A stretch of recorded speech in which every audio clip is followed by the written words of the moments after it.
Hello everyone. What we have here is the new Proton Iriz, and joining us today is Proton's Head of Design, Mr. Azlan Othman. Hello. Mr. Azlan, thank you for joining us. No worries, thank you. So, what we have here is this car, the new car, the car of the moment. And looking at it, it's got a lot of design features, a lot of elements. And usually, too many elements would make the car end up a bit complicated looking. But not in this car. It's very cohesive, it's very well put together. So, Mr. Azlan, care to walk us through the basic design of the car? Absolutely, my pleasure. So I think first and foremost, in order for us to appreciate the car, it's always good to have a look from a distance. Yeah? So if you look at the total build of the vehicle, it has excellent proportions. Car design is all about having great proportions from the very beginning. Right. And this car is very well balanced. Secondly, it's about how we have surfaced the car. Okay. Yeah. The way the highlights flow across it, from front to end and top to bottom, it doesn't have any sort of like imperfections in it. It's very well executed. And then there's always the posture. How the car sits on the road.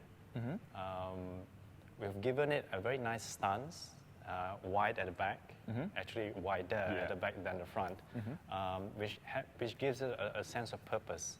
Yeah. And lastly, the details, which is I think what specifically you were referring to. Yeah. We avoided putting frivolous things around it. Only what is required. So what's necessary? Absolutely. So we strip it down to the bare minimum and only put things which are required either for convenience or safety and obviously to accentuate our new DNA. Moving on to the next question. Now, Mr. Azlan, when designing a car, interior space, particularly for Malaysian consumers, plays a huge role. Can you tell us how has that affected you and your team in the initial design?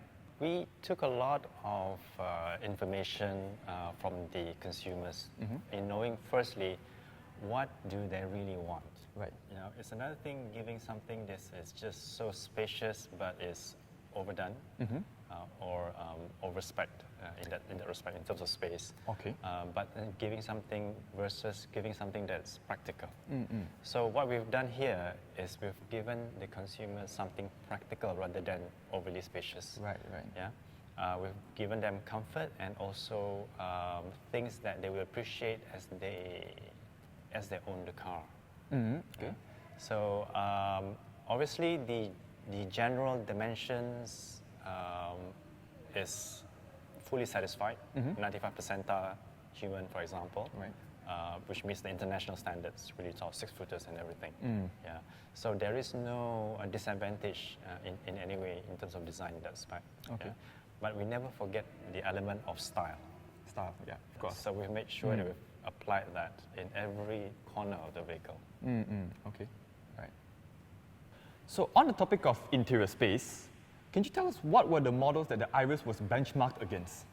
Yeah, we did a lot of benchmarking. Okay. But I would say the primary competitors were like the Myvi, Naturally. the Ford Fiesta, Right. and of course for build quality and finesse, it has to be the Polo. Okay. Traditionally speaking, interior quality has been a bit of a weak point for Proton. Absolutely. But on this model, could you tell us what's new? What can we expect from the new Iris? You can expect something surprising. Okay. The minute you get into the car, you're like, it's something that you wouldn't expect in this segment or this price range. Right. We went to a lot of painstaking research to ensure we could capture the luxury from high-end, more expensive cars and applied it cost-effectively into this car. Things like color. We use a darker shade all around to give you that sporty feel and also that practical nature of dark shades. We had this inmost stitching on the instrument panel that gives you a very high perceived value. It looks like we've actually put leather on top of the instrument panel. Okay. So that's new technology for us, and then we're constantly looking at those kind of things that would benefit the customer from the onset. Wow. Okay. Yeah.